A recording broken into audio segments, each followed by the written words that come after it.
আসলে এই শীতকালে আমার বান্ধবীরা সবাই জামাই নিয়ে ঘুমায় আর আমি এক একা কুল বালিশ নিয়ে ঘুমাই। উফ, কি কষ্ট লাগতেছে। যদি এরকম কোনো বন্ধু থাকেন অবশ্যই আমার সাথে যোগাযোগ করবেন। জরুরি হ্যাঁ, শীত কিন্তু বেশি দিন আর নাই, এই জন্য জরুরি যদি বন্ধু পাই তাহলে অবশ্যই, কারণ আমার বান্ধবীদের দেখলে আমার অনেক হিংসা লাগে। যে ভালোবাসা দিবেন সে ভালোবাসা পাবেন।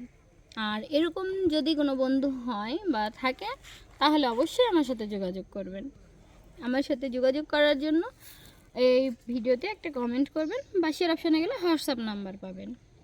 কিন্তু ভালোবাসা দিবেন, ভালোবাসা নেবেন, মানে ভালোবাসার ভিতরেও কিন্তু অনেক রকম আছে। যেমন কিছু ভালোবাসা আছে আজকে ভালোবাসলে কালকে বিছানায় যাও, আবার কিছু ভালোবাসা আছে আজকে ভালোবাসলে কালকে ঘুরতে যাও, আবার অনেক ভালোবাসা আছে মন থেকে। তো যেরকমই ভালোবাসা হোক না কেন, যে ভালোবাসা দিবেন সেই কিন্তু ভালোবাসাটা পাবেন।